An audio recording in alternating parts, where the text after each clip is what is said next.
글을 쓸 때 필요한 것들이 이제 문장 부호죠. 특히 쉼표와 마침표를 제대로 찍어야 멋진 문장이 완성됩니다.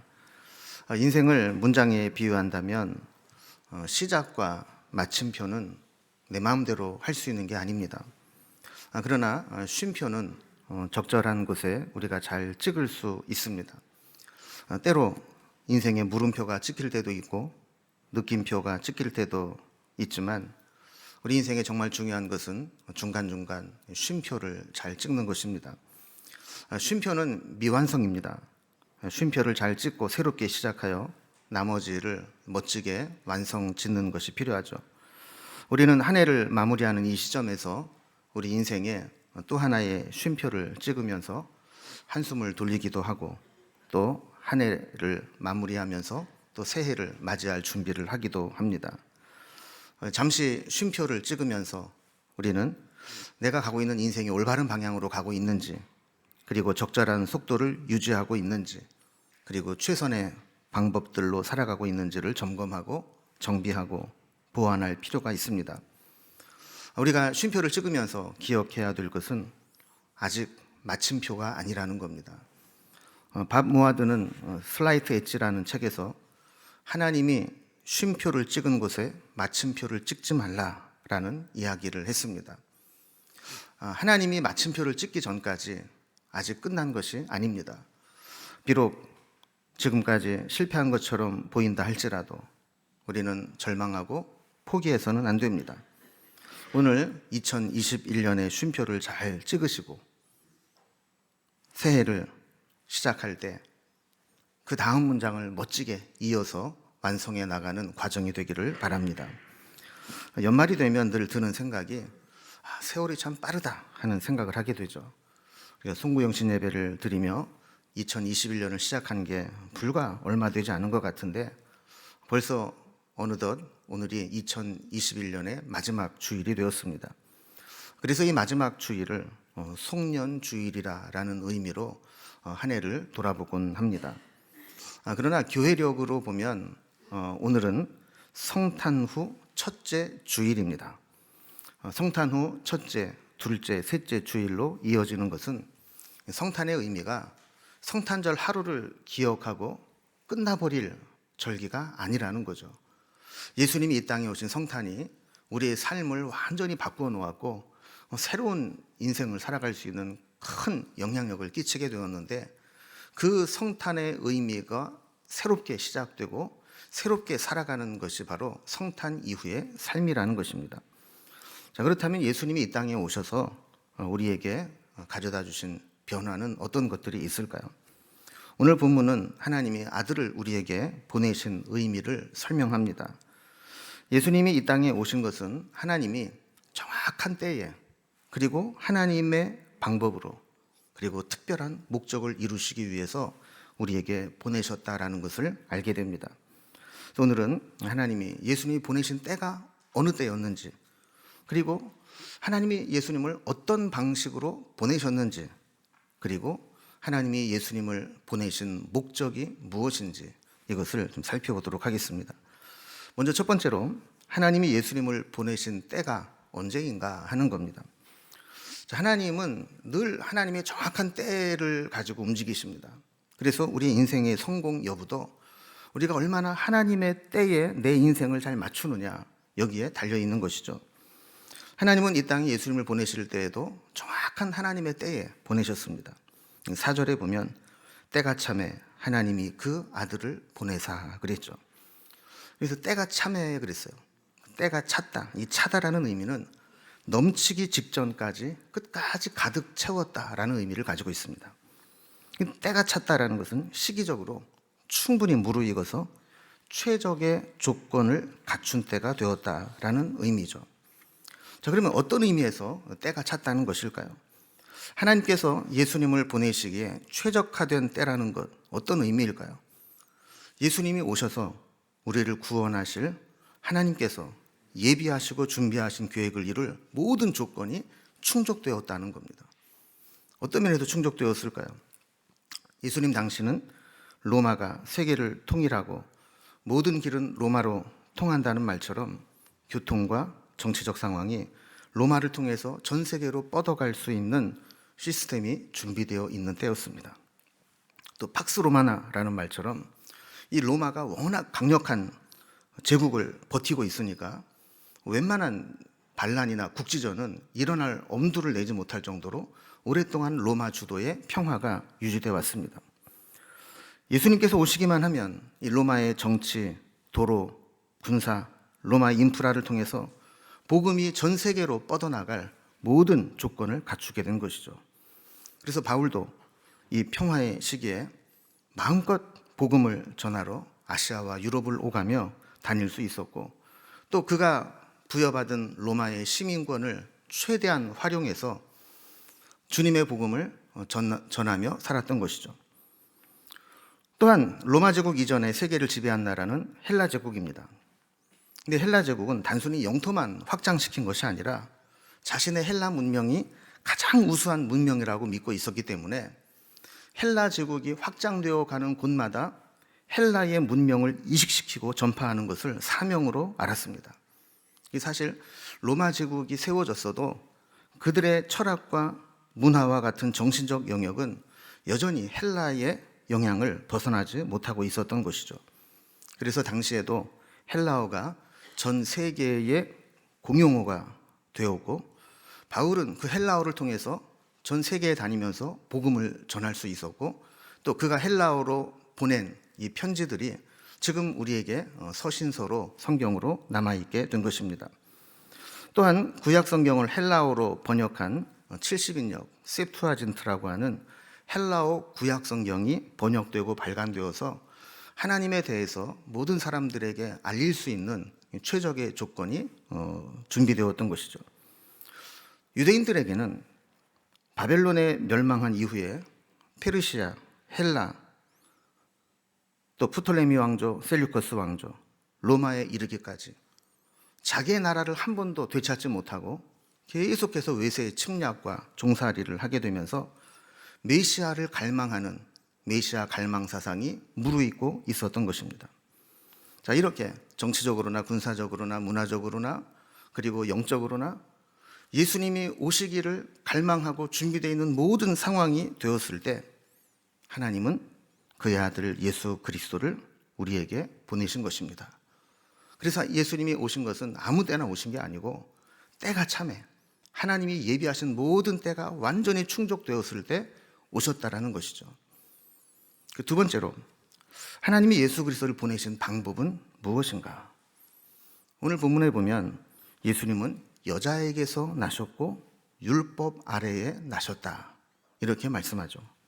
4절을 보면 때가 참에 하나님이 그 아들을 보내사 여자에게서 나게 하시고 율법 아래에 나게 하신 것은, 이랬어요.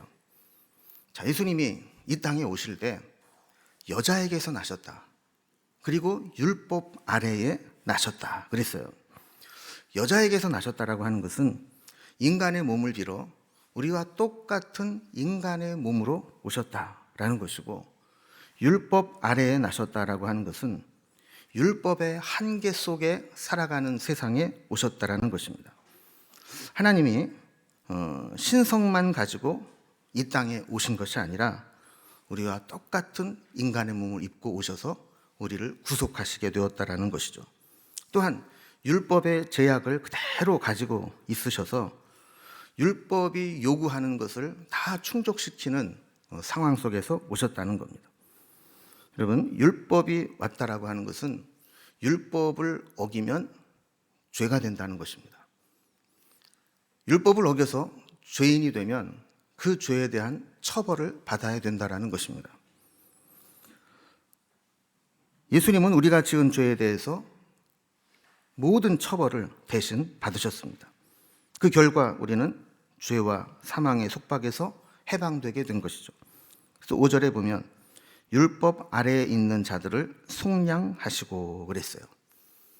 예수님이 이렇게 여자의 몸을 가지고 또 육신 율법 아래에 나신 것은 우리를 속량하기 위해서, 율법 아래에 있는 자들을 구원하기 위해서 오셨다라는 거예요.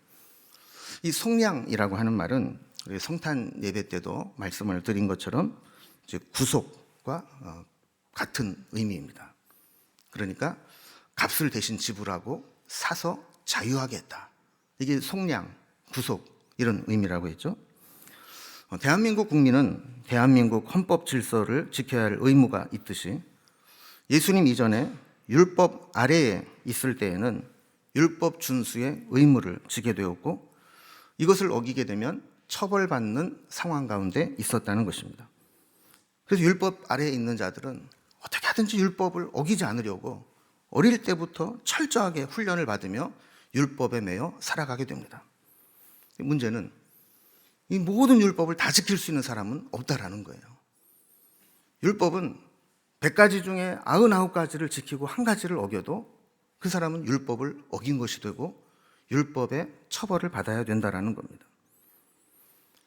죄 없으신 예수님이 우리를 대신해서 죽으심으로 율법의 정죄와 속박에서 구원하시기 전에 태어난 모든 자는 다 율법 아래에 있었던 자들입니다. 그런데 예수님이 율법 아래에 오셔서 율법의 한계를 극복하시고 그 누구도 할 수 없었던 율법을 온전히 지키심으로 율법 아래에서 벗어나게 하신 것입니다. 자, 그렇다면 마지막 세 번째가 제일 중요한데요. 이렇게 예수님께서 여자에게서 나시고 율법 아래에 나게 하신 그 목적이 뭐냐 하는 겁니다. 하나님의 특별한 의도하심이 있으셔서 예수님을 보내셨는데 그 목적과 의도를 5절에서 이렇게 설명합니다. 우리로 아들의 명분을 얻게 하려 하심이라. 아들의 명분을 얻게 한다라고 하는 것은 원래 아들이 아니었는데 아들의 자격을 주어졌더라는 것입니다. 우리에게 아들의 명분을 얻게 해서 예전에 종이었지만 종이 아니라 아들이 되게 하기 위해 오셨다라는 거예요. 여러분, 우리가 하나님의 자녀가 된다라는 것 어떤 의미가 있을까요? 예수님께서 이 땅에 오신 가장 중요한 목적은 우리에게 잃어버린 아버지를 되찾게 하시고 아들의 권세, 자녀의 권세를 회복하게 하기 위해서 오셨다라고 설명하는 겁니다. 하나님의 자녀가 되면 생겨나는 두 가지 큰 변화가 있습니다. 첫 번째는 하나님을 부르는 호칭이 달라진다는 것이고 또 하나는 하나님의 상속자가 된다는 것입니다. 그럼 하나님을 부르는 호칭이 달라진다는 것은 무엇을 의미하는 것일까요? 아까 5절 말씀에서 제가 우리로 아들의 명분을 얻게 하려 하심이라 그랬습니다. 아들의 명분을 얻게 했다. 아들의 자격이 주어졌다는 것인데 이걸 6절에서는 더 상세하게 설명합니다. 너희가 아들이므로 하나님이 그 아들의 영을 우리 마음 가운데 보내사 아빠, 아버지라 부르게 하셨느니라 그랬습니다. 자, 우리가 하나님의 자녀가 되었기 때문에 이제는 하나님을 아빠, 아버지라 부르게 되었다는 거예요. 그런데 여러분, 호칭이 바뀌었다는 것은 단순히 부르는 이름이 달라졌다는 것이 아니라 관계가 달라졌다는 겁니다. 그럼 예를 들어서 제 며느리가 되는 사람이 있다고 하면 며느리가 되기 전까지는 저를 뭐라고 부를까요? 목사님이라고 부르겠죠. 아니면 아저씨라고 부르든지. 그런데 며느리가 되는 순간 저를 아버님이라고 부르게 되겠죠. 그러면 이것은 호칭만 아버님으로 바뀐 게 아니라 이제 아버지와 며느리의 관계로 관계가 바뀌었다는 겁니다.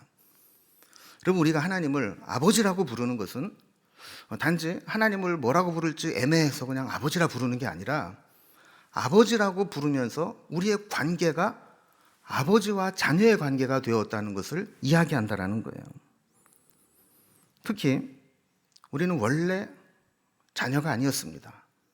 그런데 우리를 양자로 들이듯 입양을 통해서 법적으로 자녀의 권세를 취득하게 하신 것입니다. 양자가 된다라고 하는 것은 친자식과 동일한 법적 자격이 주어지는 겁니다. 마테라라고 하는 학자는 그레코 로만 시대의 양자됨의 의미를 6가지로 설명합니다. 첫째, 입양된 아들은 그를 입양한 아버지의 진정한 아들이 된다. 자, 그러니까 야, 오늘부터 너 내 아들 하자, 내 딸 하자, 이런 정도가 아니라는 거예요. 진짜 자녀로 인정한다라는 겁니다. 두 번째, 아버지는 아들에게 음식과 의복 등의 생필품을 제공한다. 그러니까 아버지가 되었으니까 이제 자녀에 필요한 모든 것들을 공급해주는 의무가 생긴다는 것이죠. 세 번째, 입양된 아들은 의절이 불가능하다. 여러분, 친자식은 부모의 마음에 안 들어도 또 때로는 왼수같이 느껴져도 호적에서 파가 말만 그러지 못합니다. 친자식과 자녀는 의절이 안 됩니다. 그런데 입양을 해서 양자가 된 자도 그 당시 법으로는 의절할 수가 없다는 거예요. 한 번 자녀가 되면 끝까지 자녀라는 거예요. 네 번째로, 입양된 아들은 노예로 신분이 낮춰질 수 없다 그랬어요. 자녀를 노예로 전락시키는 부모가 없듯이 귀족이나 로마 시민권자에게 양자로 가게 되면 그가 비록 예전에 노예였다 할지라도 다시 노예로 전락되지 않는다라는 겁니다. 놀라운 신분의 변화가 일어나는 것이죠. 다섯 번째, 친부는 입양된 아들의 권리를 다시 주장할 수 없다. 일단 양자로 가게 되면 비록 그를 낳아서 기른 진짜 친부라 할지라도 더 이상 아버지로서의 권리를 주장할 수 없고 아버지의 권한은 양부모에게 양도된다라는 거예요. 그리고 마지막 여섯 번째, 입양은 유업의 권리로 이어진다. 양자는 양부모의 유산을 상속받게 되고 피 한 방울 섞이지 않았지만 그 가문의 계승자가 된다라는 겁니다. 이 놀라운 일들이 입양되어 양자가 되는 순간 일어나는 일들입니다. 여러분, 이것은 영적으로도 마찬가지입니다. 우리가 하나님의 자녀가 되는 그 순간 우리는 진짜 하나님의 자녀가 됩니다. 아버지 하나님으로부터 모든 것을 공급받은 권리가 생깁니다. 한 번 하나님의 자녀가 되면 그 누구도 그 사랑에서 끊을 수 없습니다. 우리는 다시 구원받기 이전으로 돌아가지 않습니다. 우리 옛사람을 주관하던 마귀는 다시 우리에게 그 어떠한 권리도 주장하지 못합니다. 그리고 하나님 아버지의 모든 것을 유업으로 받게 됩니다. 무엇보다 자녀가 되면 하나님을 아버지라고 부를 수 있게 됩니다. 하나님에 대한 관계가 회복되고 호칭이 바뀝니다. 그래서 아버지께 무엇이든 원하는 대로 담대하게 구하며 기도할 수 있는 권리가 생깁니다. 여러분, 우리가 기도하는 권리가 생긴다는 것, 기도하는 담력이 생긴다는 것은 바로 자녀됨을 인식하는 것에서부터 시작되는 거예요. 우리가 하나님의 자녀다라는 것을 강력하게 인식하지 못하는 사람은 아무리 기도에 대한 이야기를 해도 기도하지 못합니다. 여러분, 우리가 옆집 아저씨한테 등록금을 대달라고 하겠어요? 용돈을 달라고 하겠어요? 옆집 아저씨는 내 아버지가 아니기 때문에 요구할 수가 없는 거예요. 그러나 내 아버지라는 것이 인식되면 아버지에게 필요한 것을 당당하게 요구할 수 있는 것이죠. 우리가 하나님 앞에 기도하는 것도 하나님이 내 아버지라는 사실을 분명히 인식하고 있는 사람은 거기에서부터 기도할 담력이 생기기 시작한다라는 겁니다. 하나님을 나의 사랑하는 아버지, 나를 사랑하는 아버지라고 생각하지 못하면 우리는 기도에 힘이 없습니다. 또한 우리는 더 이상 종이 아닙니다. 이제 완전한 아들이 되었습니다. 그런데 법적으로 아들의 지위를 획득했다고 해서 그 순간부터 모든 것이 완전하게 달라지는 것은 아닙니다. 종으로 있다가 양자로 입양되어 법적으로 아들의 지위를 획득했다 할지라도 하루아침에 종의 모습을 벗어버리고 아들처럼 살기는 어렵습니다. 너무 오랫동안 그리고 분명하게 종으로 살아왔던 것이 각인되어 있기 때문에 예전에 종으로 살아갈 때의 습관들이 순간순간 튀어나오게 되는 것이죠. 종들은 늘 주인의 눈치를 봅니다. 무엇인가 하면서도 불안합니다. 당당하지 못합니다. 내가 종이니까 이런 대접을 받지, 자식이라면 이렇게 대할까 비교합니다. 내가 뭘 해야 주인에게 인정받을 수 있을까 걱정하며 살아갑니다. 이렇게 종으로 살던 자가 어느 날 입양되어 양자가 되어 자녀가 되면 아버지라고 부르라고 해도 사실 쉽게 아버지라고 부르기가 어렵습니다. 오늘부터 아버지라고 그래. 아버지라고 해봐. 강요를 해도 그것이 불편하게 느껴질 때가 많습니다. 한동안 내가 진짜 아들일까? 내가 진짜 자녀가 되었을까?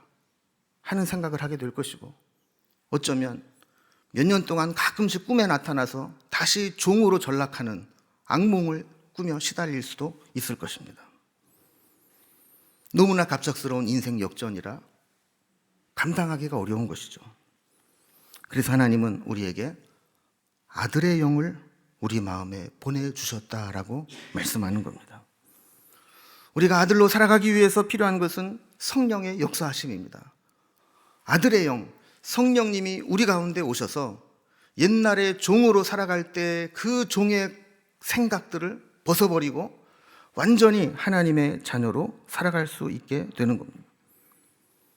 성령이 없이는 예수님을 주라 고백할 수 없고 하나님의 자녀로 온전히 누리며 살아갈 수가 없습니다. 법적으로만 아들의 신분을 얻게 하신 것이 아니라 아들의 영을 우리 마음에 보내어 주셔서 예수님이 하나님을 아버지라고 부른 것처럼 우리도 하나님을 아빠, 아버지라 부를 수 있게 하셨다라는 겁니다. 그래서 우리가 예수님이 오신 목적이 뭐냐? 우리를 하나님을 아버지라 부를 수 있게 하고 아버지와 자녀의 관계를 회복하기 위해서 오셨다라는 거예요. 두 번째, 자녀됨의 의미는 하나님의 상속자가 된다는 것입니다.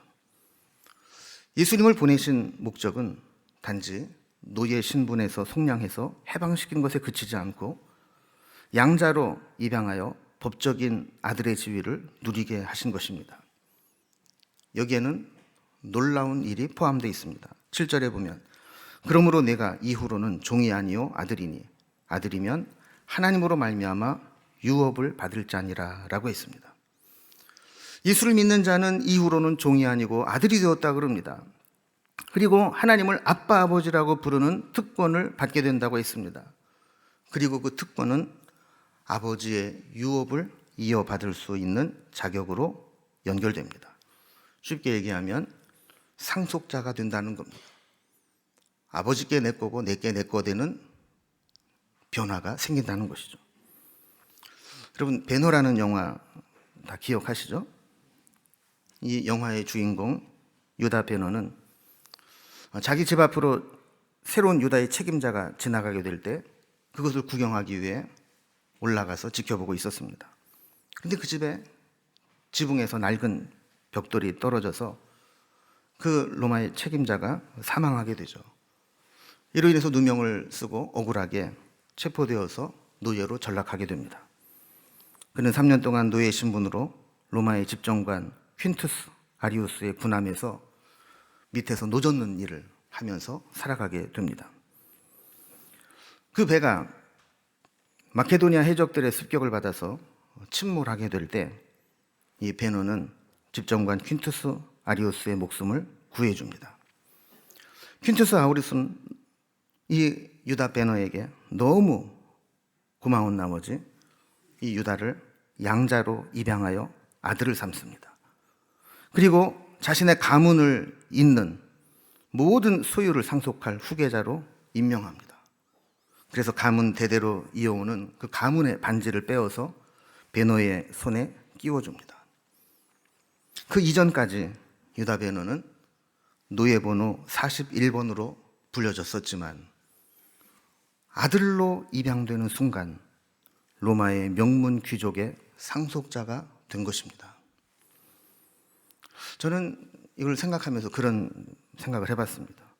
베너는 퀸투스 아리우스의 목숨을 구해준 공이라도 세웠지만 우리는 하나님을 위해 한 것이 무엇이길래 우리를 하나님의 자녀로 삼아주셨을까 하는 것입니다. 하나님의 관점에서 보면 우리를 자녀로 삼으실 아무런 이유가 없습니다. 우리가 하나님의 자녀가 되기 위해서 한 것이 아무것도 없습니다. 하나님과 원수되었고 종처럼 살았던 우리를 하나님은 우리를 자녀로 삼아 주신 것입니다. 저는 이 은혜를 감지덕지의 은혜라고 표현하고 싶습니다. 분에 넘치는 은혜를 입고 감업할 일입니다. 죽음에서 건져주신 것도 감당할 수 없는 은혜인데 하나님과 원수되었던 우리를 용서하시고 자녀로 삼아주시고 아버지의 모든 것을 유업으로 받아 누리게 하시니 그 은혜는 우리가 상상할 수 없는 은혜입니다. 여러분, 출애굽의 중요한 의미는 살아가는 장소가 애굽에서 가나안으로 바뀌었다는 것이 아닙니다. 애굽에 있을 때에는 종이었습니다. 그들이 아무리 숫자가 많이 늘어나도 애굽의 종이었고 요셉이 애굽의 총리로 있었다 할지라도 애굽을 유업으로 받을 수 없는 신분이었습니다. 그러나 애굽에서 나오는 순간 자유인이 되었고 하나님의 자녀로 하나님이 기업으로 주신 가나안 땅을 유업으로 받게 된 것입니다. 이제 우리는 하나님의 자녀가 되었습니다. 어제 우리가 성탄 예배를 드리면서 그 주님의 오심이 우리에게 얼마나 귀하고 복된 일인가를 살펴보았는데 그 귀하고 복된 사건이 뭐냐? 바로 우리를 자녀 삼으시고 우리가 하나님의 자녀가 되어 하나님을 아빠 아버지라 부를 수 있게 되었고 하나님의 모든 좋은 것의 상속자가 되었다라고 하는 것입니다. 이제 우리는 하나님의 자녀가 되었습니다. 하나님이 예수님을 이 땅에 보내신 대로 우리는 하나님을 아빠 아버지라 부를 수 있게 되었고 아빠 아버지의 모든 좋은 것을 유업으로 받을 수 있게 되었습니다. 여러분, 우리가 코로나로 인해서 한 2년 동안 힘든 시간들을 보내왔고 또 여러 가지로 많이 지쳐 있을 겁니다. 그렇지만 그 순간 우리는 하나님이 우리를 자녀 삼아 주셨다라고 하는 그 놀라운 사실을 기억하면서 주님과 함께 자녀됨의 은혜로 살아갈 수 있기를 바랍니다. 그래서 하나님이 주시는 은혜를 붙잡고 우리가 한 해를 마무리하고 새해를 힘차게 살아가면서 주님이 오신 이후에 달라지고 변화된 나의 삶, 성탄 이후 첫 번째 주일, 둘째 주일, 셋째 주일로 이어지면서 그 성탄의 은혜가 하루 성탄절 예배드리고 끝나는 것이 아니라 우리의 삶을 통해 계속 이어지기를 주님의 이름으로 기원합니다. 기도하겠습니다.